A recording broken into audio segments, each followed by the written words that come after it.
I call Priyanca Radhakrishnan. Thank you, Madam Speaker.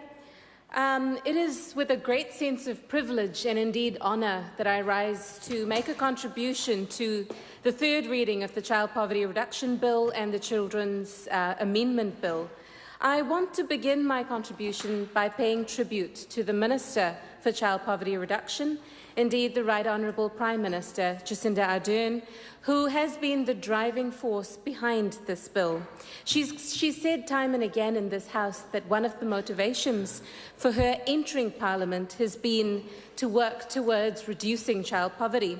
And as this bill passes with near unanimous support this evening, we are one step further, a significant step further, towards realising her vision, this government's vision to reduce child poverty. I actually also want to begin with a quote something that Associate Professor Susan St. John, who was a founding member of the Child Poverty Action Group, said to the Social Services and Community Select Committee. She said that having a Prime Minister who has children at the heart of all that she does is a great thing. And that reminds me of I understand a Japanese proverb translated that I quite like, which goes like this: vision without action is a daydream. Action without vision is a nightmare. Vision and action can together change the world. And I absolutely pay tribute to the Prime Minister for her leadership, vision and action to make Aotearoa fairer and the best place to be a child. We've talked in this House about the face of poverty in New Zealand. We've talked about the children, and we've visited schools where principals have told us about children who go to school hungry and can't concentrate. We've heard and seen families who are forced to make choices like buying cheaper food or taking their children to the hospital to access healthcare. Children, too many children who have been hospitalised as a result of preventable respiratory illnesses. We've all seen the evidence, the research that tells us about the links between poverty, poor health, and educational and social outcomes later in life.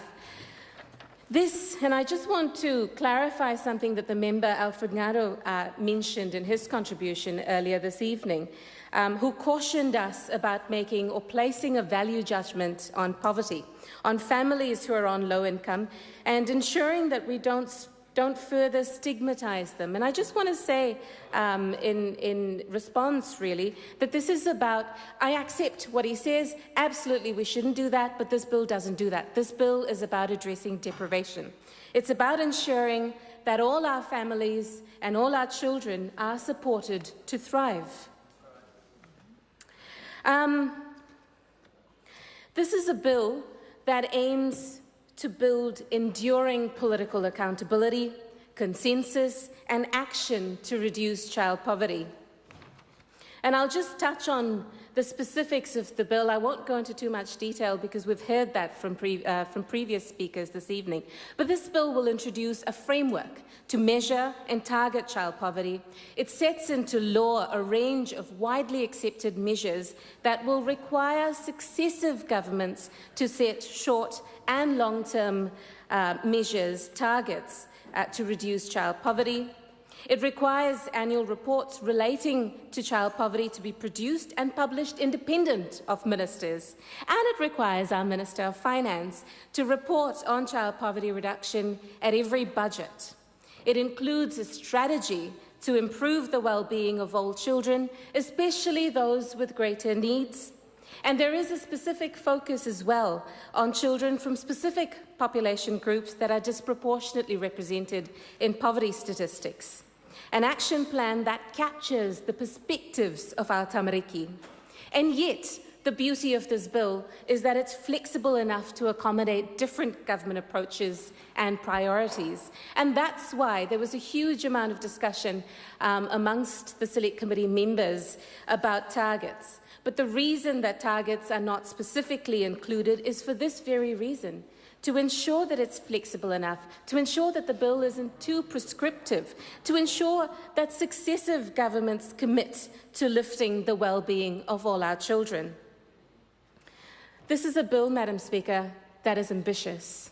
This is indeed a historic moment. It's the culmination of the advocacy and passion of so many over so long. It's the commitment, or a reflection of the commitment of this government, to focus on lifting the well-being, the collective well-being of Aotearoa.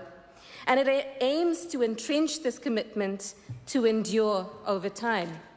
It sits within the government's wider work programme to ensure that the benefits of a strong, growing economy is shared more fairly.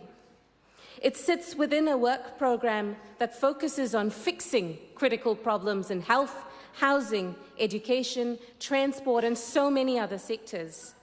It fits within the programme of a government that is tough on the causes of crime, that focuses on addressing family violence, supporting those with mental health needs, drug and alcohol addictions, to get the help that they need, improving incomes and employment conditions, and it fits well as we work towards the well-being budget that will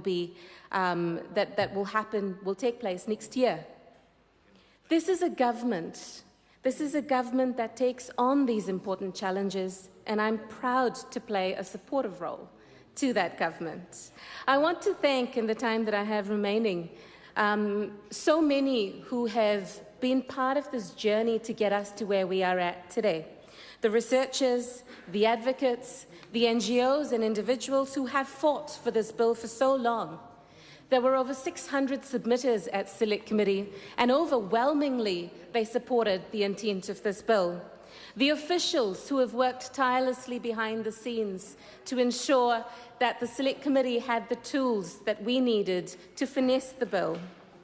And the Select Committee, as the Deputy Chair of the Social Services and Community Select Committee, I want to thank the Chair, Gareth Hughes, and members from both sides who worked hard. We had some very robust discussions at the committee to suggest improvements to this bill, and I believe we've achieved that.